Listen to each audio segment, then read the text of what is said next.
La última amenaza de Donald Trump a Irán se produce mientras un segundo portaaviones estadounidense ha llegado a Oriente Medio. Trump dijo textualmente que si no llegan a un acuerdo en 10 días pasarán cosas malas. Bienvenidos a Euronews. Hoy el primer ministro Donald Tusk anuncia que Polonia recupera la capacidad de colocar minas en su frontera oriental cuanto antes al salir de la Convención de Ottawa 14 años después. Pasando al terreno de cultura, Eric Dane, el actor que encarnó al Dr. Mark Sloan de Anatomía de Grey, ha fallecido a los 53 años de edad. Dane era enfermo de ELA. Comenzamos. El presidente de Estados Unidos, Donald Trump, ha declarado este jueves que cree que entre 10 y 15 días son tiempo suficiente para que Irán llegue a un acuerdo con ellos, amenazándoles con que de lo contrario ocurrirán, en sus propias palabras, cosas malas. La última amenaza de Trump se produce cuando el segundo portaaviones estadounidense, el USS Gerald Ford, se acerca a Oriente Medio y aguas arábigas, mientras las fuerzas militares estadounidenses se despliegan en la región. O conseguimos un acuerdo o va a ocurrirles algo desafortunado. 10 o 15 días como máximo, creo que eso sería un tiempo razonable. Mientras Trump intensifica sus amenazas, Irán celebró este jueves unas maniobras militares anuales conjuntas con Rusia, en un claro gesto diplomático militar por parte del Kremlin. En una carta enviada el jueves al Consejo de Seguridad de la ONU, Irán advierte que, aunque no busca tensiones ni guerras y no iniciará una, cualquier agresión de Estados Unidos será respondida, han dicho, de forma decisiva y proporcionada. Las negociaciones indirectas celebradas en las últimas semanas entre ambos países han logrado pocos avances visibles hasta ahora.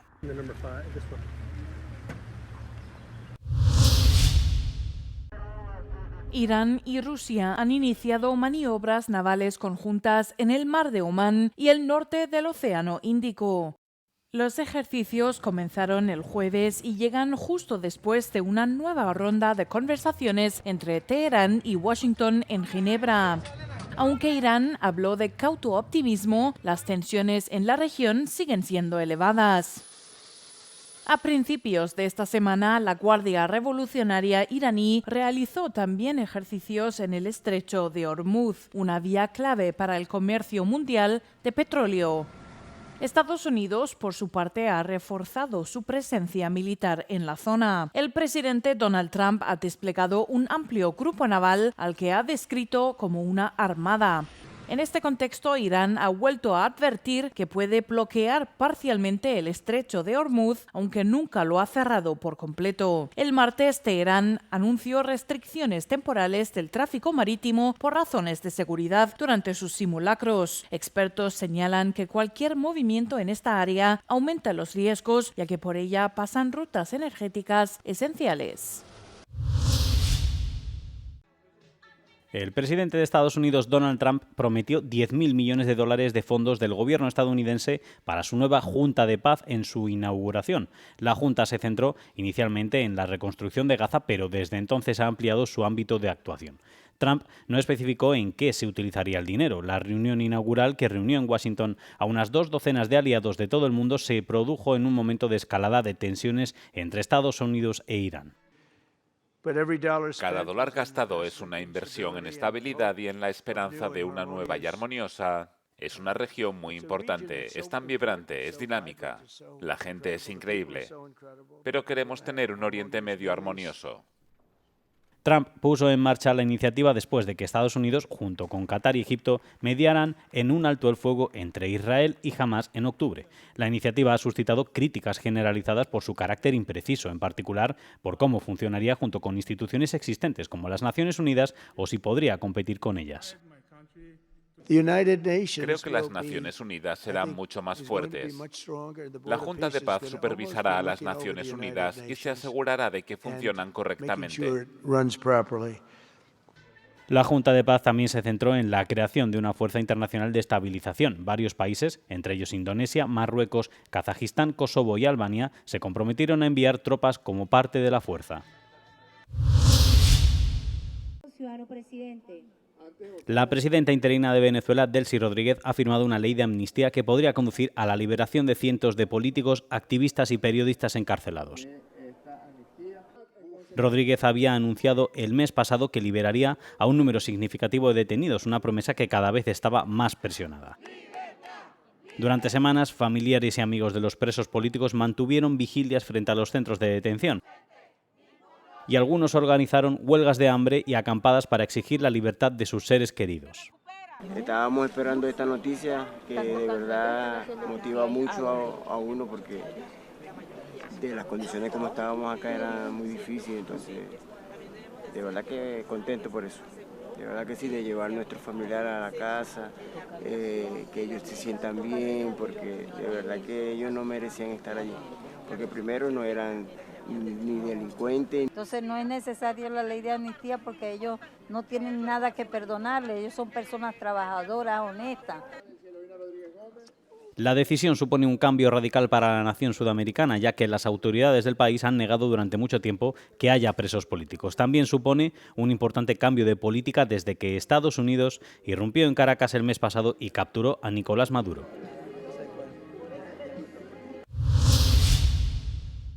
En su último informe anual, Human Rights Watch ha advertido de que el sistema mundial de derechos humanos está en peligro.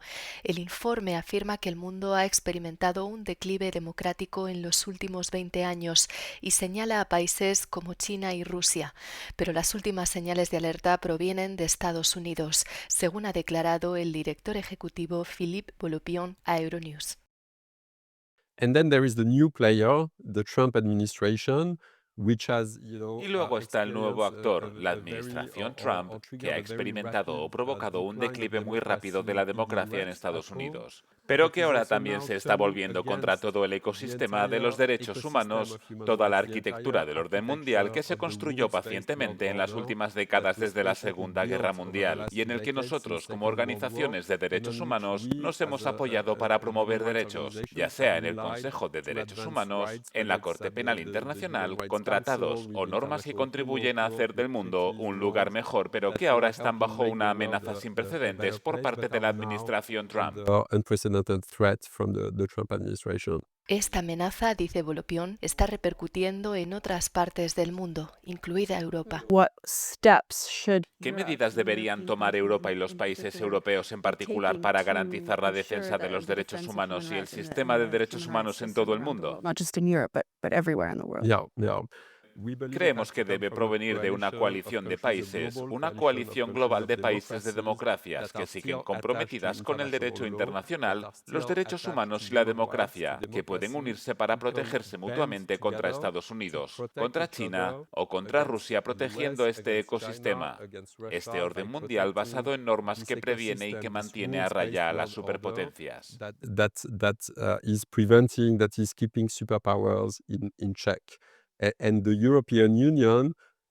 Y la Unión Europea puede desempeñar un papel clave en el fomento de esta nueva alianza, en la línea de lo que ha dicho el primer ministro McCartney en su discurso en el Foro Económico Mundial. La Unión Europea tiene una responsabilidad real y un interés real en hacerlo. ¿Sigue siendo posible revertir esta tendencia sobre la que advierte? Mire, si no creyéramos que es posible, no estaríamos haciendo este trabajo.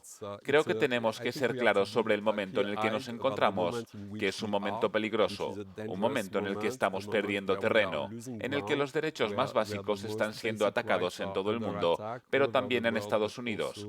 Por eso debemos reconocer que es una realidad nueva y peligrosa, pero no debe ser un motivo para la desesperación, debe ser una llamada a la acción.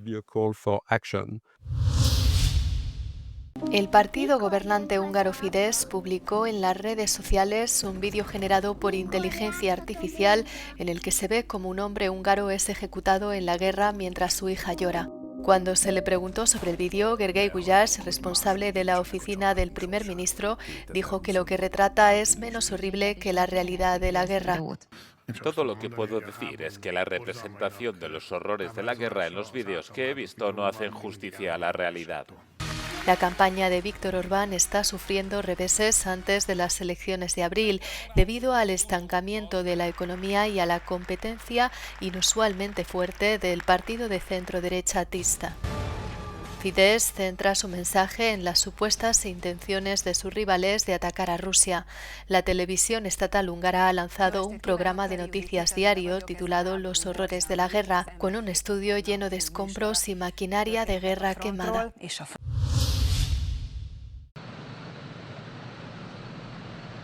La Comisión Europea ha convocado una reunión extraordinaria de su grupo de coordinación del petróleo para abordar la creciente disputa entre Hungría, Eslovaquia y Ucrania sobre el oleoducto Druzhba. La reunión tendrá lugar el próximo miércoles con la participación de Hungría, Eslovaquia y Croacia.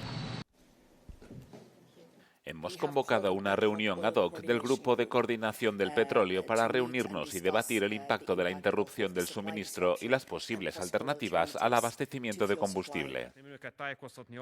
Budapest y Bratislava, que dependen en gran medida del crudo ruso transportado a través del oleoducto, han acusado a Kiev de retrasar deliberadamente las reparaciones por motivos políticos. La Comisión ha tratado de distanciarse de las informaciones que apuntaban a que estaba presionando a Kiev para que acelerara las reparaciones del oleoducto. Hungría y Eslovaquia han advertido de que podrían ampliar sus medidas al suministro de electricidad y gas si no se repara el gasoducto. Estamos en contacto con las autoridades ucranianas sobre el calendario de reparación de este oleoducto.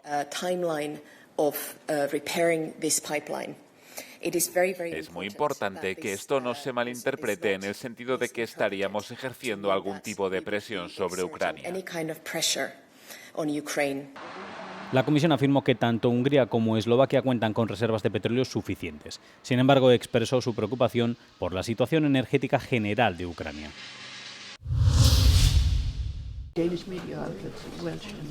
Francesca Albanese, relatora especial de la ONU para los territorios palestinos ocupados, declaró a Euronews que no dimitirá de su cargo tras lo que calificó de ridículas acusaciones del ministro de Asuntos Exteriores francés. Alemania, Francia y la República Checa han liderado desde la semana pasada los llamamientos para que Albanese dimita por un supuesto comentario antisemita sobre Israel que ella niega haber hecho, achacándolo a una campaña de desinformación. Albanese pide a Francia que responda a las conclusiones de sus informes en lugar de atacarla por algo que no ha dicho. He documentado 62 estados que han proporcionado apoyo político, estratégico y militar a Israel mientras cometía crímenes contra los palestinos. Entre ellos estaba Francia. Y así es como funciona el sistema. La impunidad, como dice el Alto Comisionado de Derechos Humanos, mata. La controversia comenzó después de que un grupo de diputados franceses enviara una carta al ministro de Asuntos Exteriores, Jean-Noël Barrot, acusando a Albanese de describir a Israel como un enemigo de la humanidad durante un foro organizado por Al Jazeera. Uno de los diputados implicados citó 2 videoclips del foro para respaldar la acusación. Uno de estos vídeos ha resultado ser falso. Una comparación entre el clip editado y la grabación completa del discurso de Albanese indica que el extracto fue manipulado utilizando inteligencia artificial. Agentes de la Guardia Fronteriza y de la Administración Nacional de Ingresos desmantelaron una banda criminal organizada dedicada al tráfico de personas y al blanqueo de capitales en la provincia de Pomerania, en Polonia. La detención se produjo tras 2 intentos de fuga. Los agentes iniciaron una persecución y se vieron obligados a utilizar sus armas. Los fugitivos solo se rindieron después de que les dispararan a las ruedas de sus vehículos. 8 personas fueron detenidas, 6 de las cuales ya se encuentran en prisión preventiva. El grupo estaba siendo investigado desde 2024 y estaba compuesto principalmente por ciudadanos de Ucrania, Polonia y Uzbekistán. Las víctimas eran residentes de América Latina, en su mayoría colombianos, que fueron reclutados para realizar trabajos forzados en Polonia. Los delincuentes utilizaron violencia, amenazas y falsas ofertas de trabajo. Se incautaron bienes y fondos por un valor total de más de 850.000 euros y se embargaron, además, 28 cuentas bancarias. Hasta ahora se han identificado 50 víctimas y se ha reclutado a aproximadamente 2.000 personas. La Fiscalía del Distrito de Elbląg acusó a los sospechosos de participar en un grupo delictivo organizado y de trata de personas.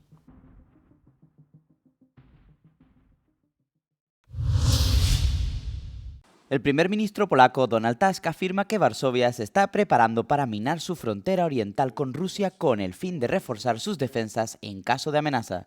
El país miembro de la OTAN abandonó oficialmente el viernes la Convención de Ottawa, que prohibía el uso de minas terrestres tras 14 años de participación.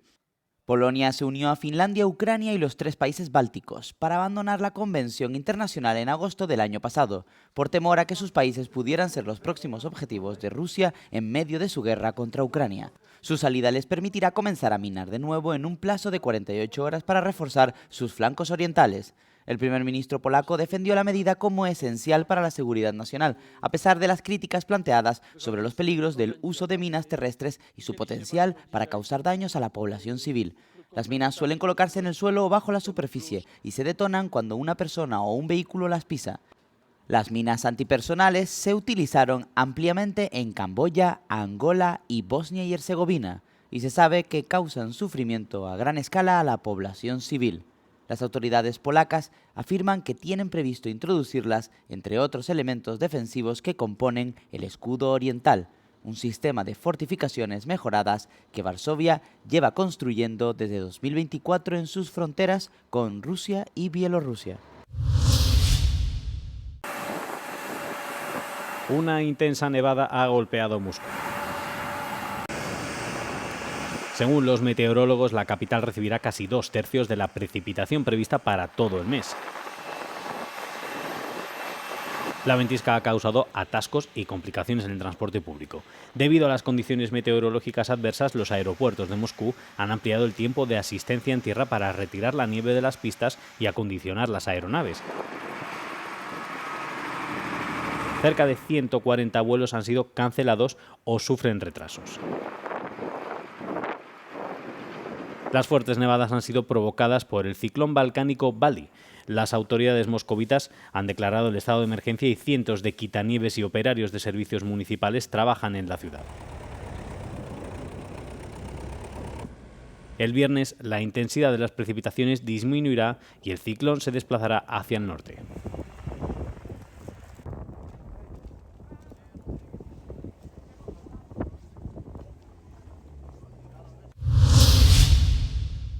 La NASA ha probado con éxito el tanque de combustible que tuvo que ser reparado del cohete lunar Artemis 2. Hace 2 semanas, el primer viaje tripulado a la Luna desde 1972 se pospuso debido a una fuga en dicho tanque.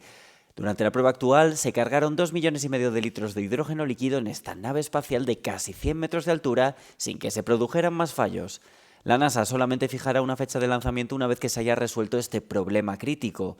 4 astronautas podrían estar de camino a la Luna a partir de este mes de marzo, aunque en su primera misión no entrarán en la órbita lunar ni alunizarán. Son los Juegos de Invierno más dispersos geográficamente de la historia olímpica. La atención se ha puesto en el legado que dejarán en Italia.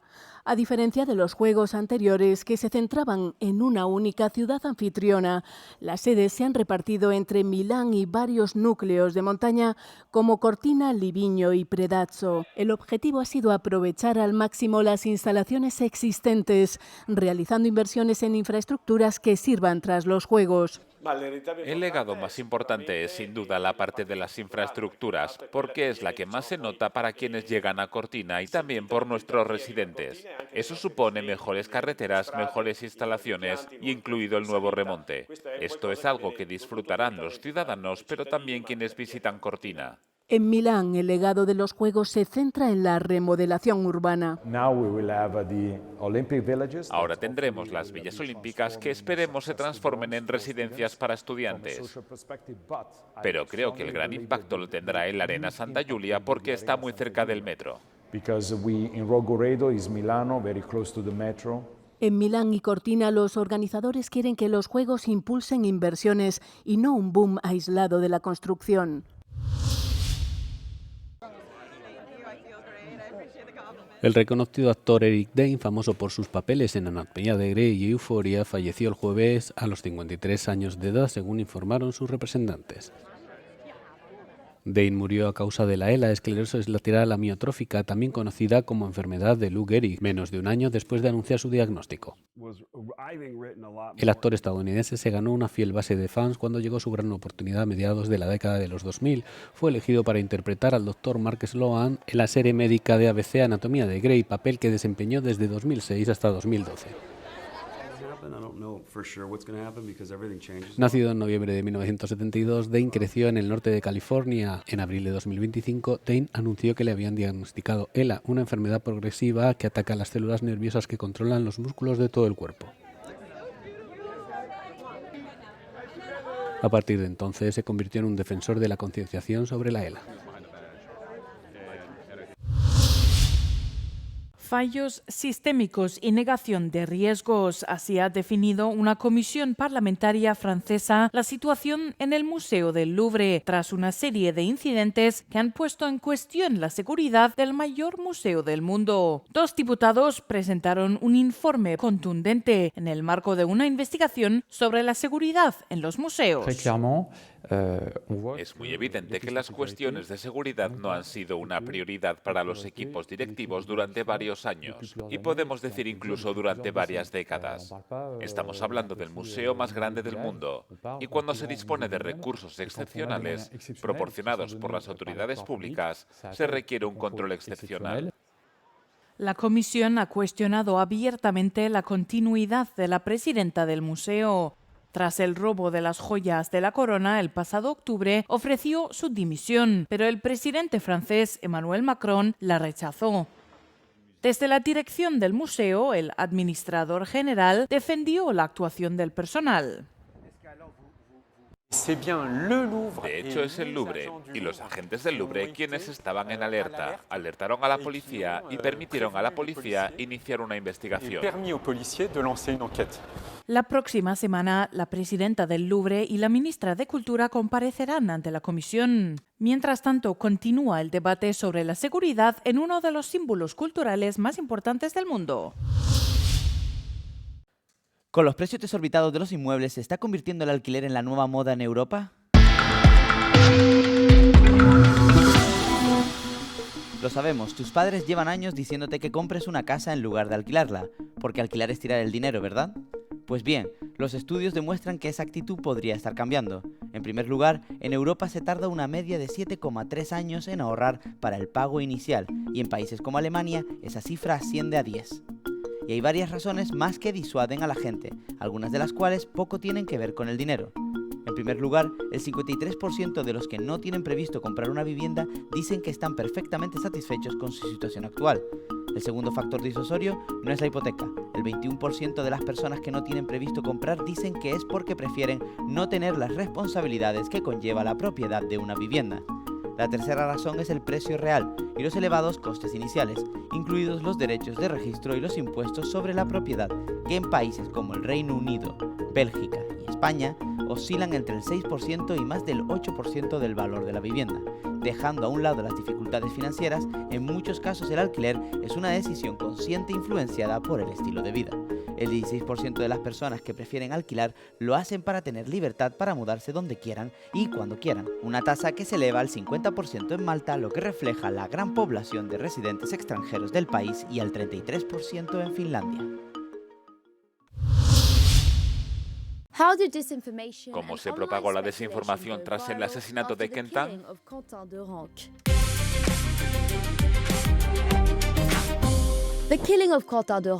El asesinato de Quentin de Gonc, un joven de 23 años, activista de extrema derecha que fue golpeado mortalmente por un grupo de jóvenes en la ciudad de Lyon, ha desencadenado un tenso debate político en Francia. Los eventos que condujeron a la muerte de Gonc se produjeron al margen de una conferencia de la eurodiputada de extrema izquierda Rima Hassan en Sciences Po. Varias detenciones se han producido mientras el ministro del Interior francés, Laurent Nunez, ha declarado que hay pruebas claras que apuntan a la implicación de grupos de extrema izquierda en el altercado que provocó la muerte de Gonc. Pero incluso antes de estas detenciones o la revelación de la identidad de los sospechosos, activistas de extrema derecha y usuarios de redes sociales compartieron los nombres de las personas que creían que estaban implicadas. Blondine Barnide, que formaba parte del ahora disuelto grupo antifascista Jean Garde, fue uno de los nombres dados por políticos y activistas de ultraderecha en Internet. Esta publicación de X contenía múltiples imágenes de la joven sin relación con el incidente, junto con imágenes del vídeo del asesinato de Gonc, en un aparente intento de destacar el hecho de que ella llevaba el mismo abrigo que uno de los agresores del joven.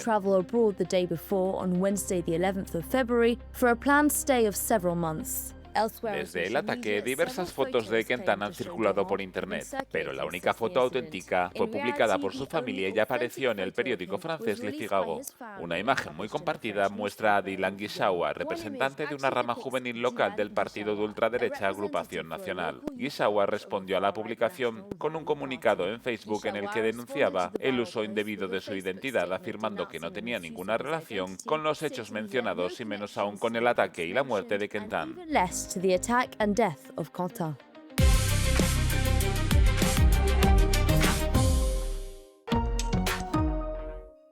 Y hasta aquí las noticias de hoy. Pueden mantenerse informados desde nuestras redes sociales y página web, donde podrán leer contenido específico, como por ejemplo, cómo las ventas de casa en España alcanzaron una cifra récord en 2025 desde la burbuja inmobiliaria, qué cambiará para los trabajadores argentinos tras la aprobación de la reforma laboral de Milei, o bien cómo Venezuela ha aprobado finalmente la ley de amnistía para la liberación de presos políticos durante la época de Maduro. No olviden suscribirse a nuestro canal de YouTube y pulsar la campanita para no perderse ningún Euronews hoy. Y para terminar, les dejamos con el no comment del día, después, eso sí, del tiempo. Un saludo y cuídense. Euronews, el tiempo.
Cuidado, cuidado.